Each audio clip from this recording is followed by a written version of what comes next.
गोविंद नहाकर अपने बाल सुखा रहा था। तभी माया की गीली जवानी गोविंद को पिघलाने लगी। लेकिन गोविंद, माया, मैं चाहूँ तो तुझे एक ही झटके में खत्म कर सकता हूँ। हम तो कब से महबूब के हाथों से मरने को तैयार हैं। तो फिर मरने के लिए तैयार हो जाओ। माया गोविंद का कुछ नहीं बिगाड़ सकती, क्योंकि गोविंद भी उन्हीं में से एक है।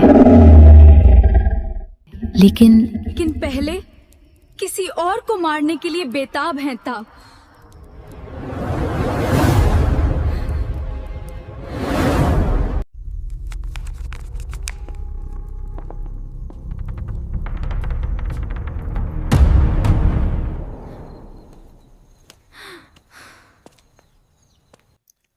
बू, का भैया, आपने तो मुझे डरा ही दिया।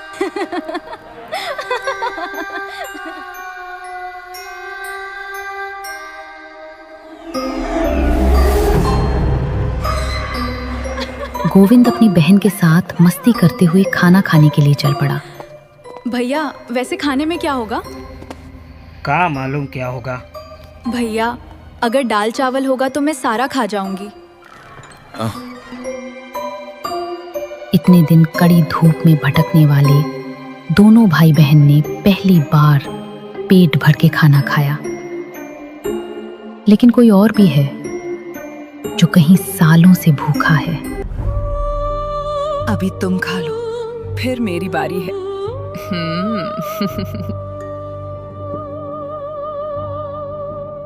खाने के बाद सिगरेट पीना तुम्हारी आदत है।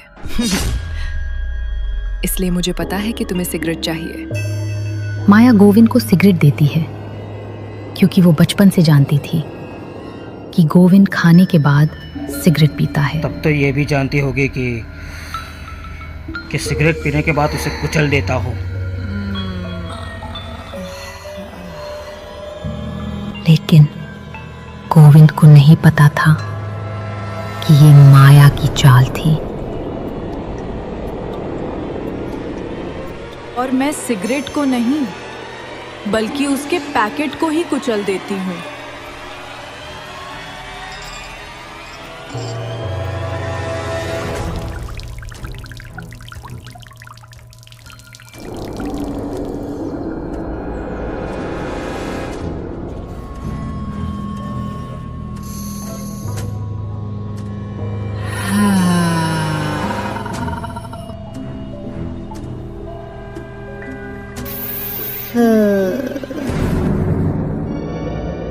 कौन है?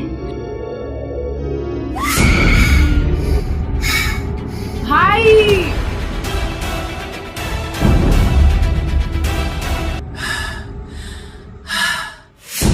भाई! काले अंधेरे में अकेली छुटकी अपने भाई के इंतजार में बैठी रही। तभी अचानक गोविंद चुटकी के सामने आ गया। चुटकी अपने भाई को देखकर बहुत ही खुश हुई, पर यह खुशी एक पल में खौफनाक मंजर में बदल गई।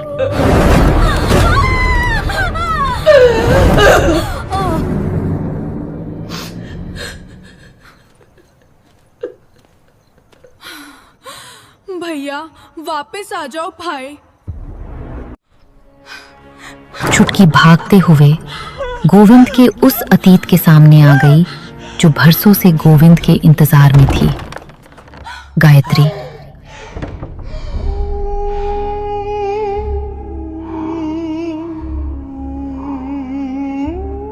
गायत्री जानती थी कि गोविंद कभी न कभी यहां जरूर आएंगे और इस माया के माया जाल से छुटकारा दिलाएंगे। गायत्री चुटकी को लेकर गोविंद को ढूंढने चल पड़ी। लेकिन कुछ और भी था जो चुटकी और गायत्री के पीछे था, जो धीरे धीरे उसके करीब आ रहा था। दीदी, आप कौन हो? वो बाद में बताऊंगी, अभी तेरे भाई को ढूंढते हैं।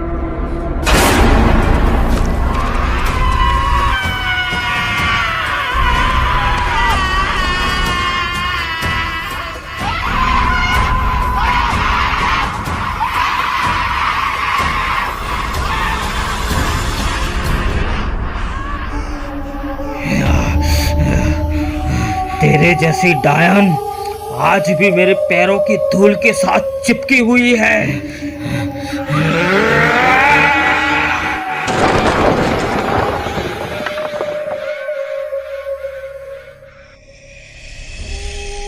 जैसा सुना था उसे कहीं ज्यादा खूंखार हो तुम, गोविंद।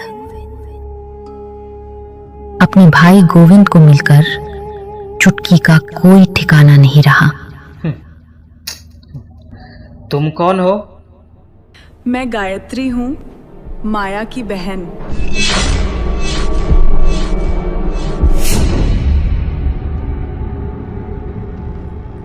ओ गायत्री,